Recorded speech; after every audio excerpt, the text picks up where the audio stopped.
Most people don't realize how loud their own mind is until it never seems to quiet down. For some, thoughts come and go like passing clouds. For others, thoughts arrive, settle in, unpack their bags, and refuse to leave. If you are someone who lies awake replaying conversations, worrying about future scenarios that haven't happened, analyzing small decisions for hours, or feeling mentally exhausted even on days when nothing big happened, this is not because you are weak, broken, or incapable of relaxing. It is because your mind has learned to stay alert in ways that once helped you survive, but now may be quietly draining you. Overthinking is often misunderstood as simply thinking too much, but in reality, it is a deeply emotional and psychological pattern, rooted in the way a person learned to feel safe in the world. At its core, overthinking is not about intelligence or curiosity. It is about control, protection, and fear of uncertainty. It is about a nervous system that learned, early on, that being prepared for everything was safer than being surprised by anything. Many people who overthink grew up in environments where unpredictability was common. This could have been a home filled with emotional tension, inconsistent caregiving, high expectations, criticism, or instability. When a child does not know what mood a parent will be in, when affection will be withdrawn, or when mistakes will be punished harshly, the child's brain begins to adapt. It learns to scan for danger. It learns to analyze patterns. It learns to predict outcomes. It learns to stay mentally alert at all times. Over time, this turns into hypervigilance. The mind becomes a constant lookout tower, watching for potential problems, social missteps, rejection, or failure. As an adult, this shows up as overthinking. You replay conversations wondering if you said the wrong thing. You anticipate future conflicts before they happen. You imagine worst-case scenarios automatically. You mentally rehearse situations over and over, hoping to avoid pain. What looks like thinking too much is often a trauma response in disguise. Another common root of overthinking is emotional invalidation. Many people who overthink were not taught how to trust their feelings. Perhaps they were told they were too sensitive, dramatic, or overreacting. Maybe their emotions were dismissed, minimized, or mocked. When this happens, a person learns that their internal experience is unreliable. They stop trusting their instincts. They begin to second-guess themselves constantly. So instead of feeling something and accepting it, they analyze it. They question it. They dissect it. They ask themselves over and over, am I right to feel this way?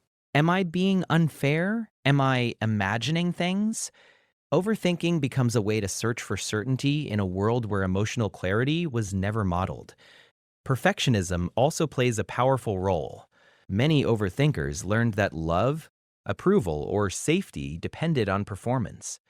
They learned that mistakes were costly, that being good enough was not enough, that they had to be exceptional, careful, and flawless to be accepted. As adults, this becomes mental pressure that never turns off. Every decision feels high stakes. Every choice feels like it could ruin everything.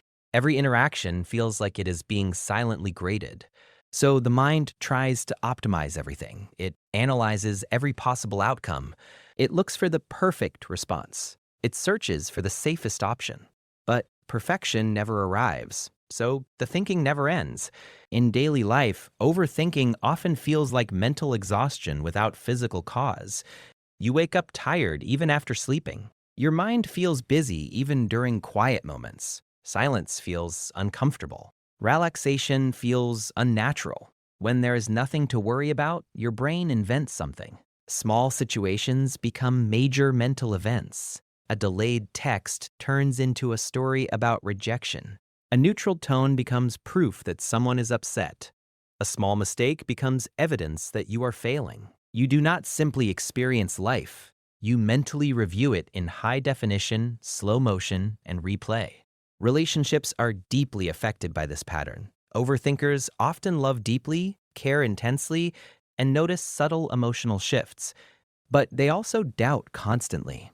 They worry about being too much. They worry about being abandoned. They worry about misunderstanding signals. They worry about hurting others. They worry about being hurt.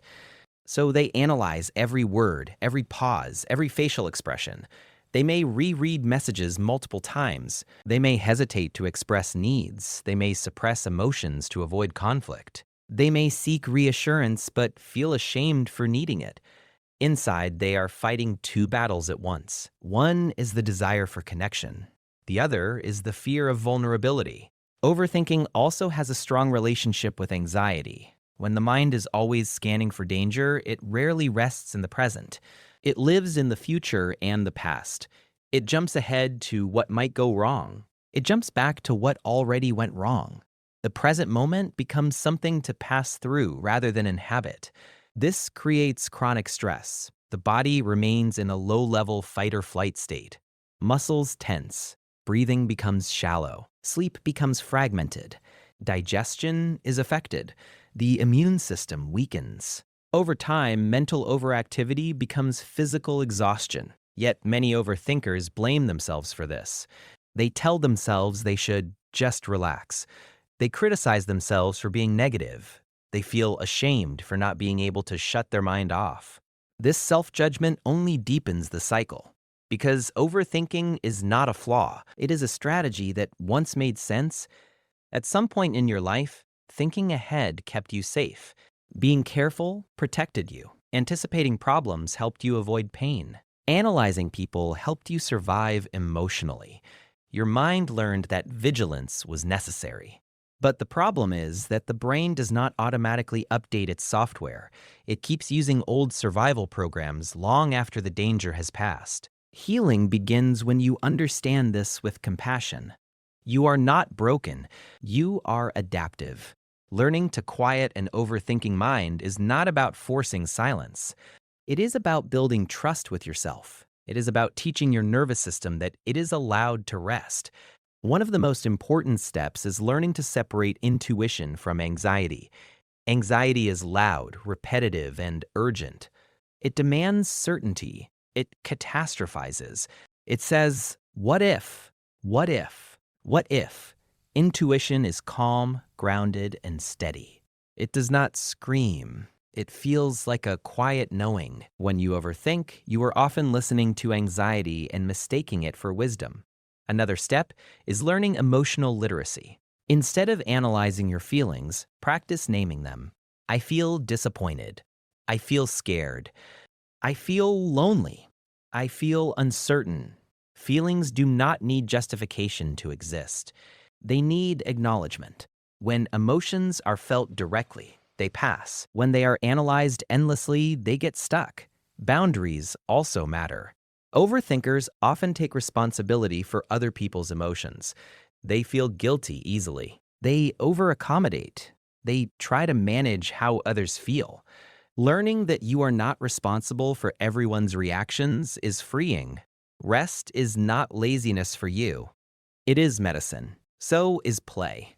So is creativity. So is doing things without optimizing them. Your mind needs experiences that teach it that imperfection is safe. Healing also involves practicing presence. This does not mean emptying your mind. It means gently returning to what is happening now. Feeling your breath, noticing your body, listening to sounds, engaging your senses. The present moment is where your nervous system learns that nothing is attacking you right now. And perhaps most importantly, it involves self-compassion. Talk to yourself the way you would talk to a frightened child who is trying their best. Not with criticism, with patience. I see you're worried. Thank you for trying to protect me. I'm okay right now. Over time, this changes everything.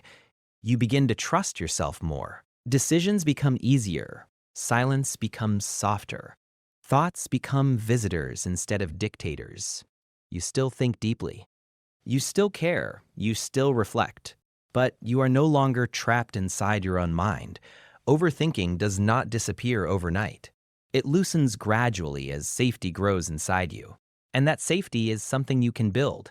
Every time you choose kindness toward yourself, you weaken the old pattern. Every time you allow uncertainty, you grow stronger. Every time you rest without guilt, you heal. You were never meant to carry the entire world in your head. You were meant to live it, and slowly, gently, with patience and practice, Your mind can learn that peace is not something you earn through worry. It is something you are allowed to have.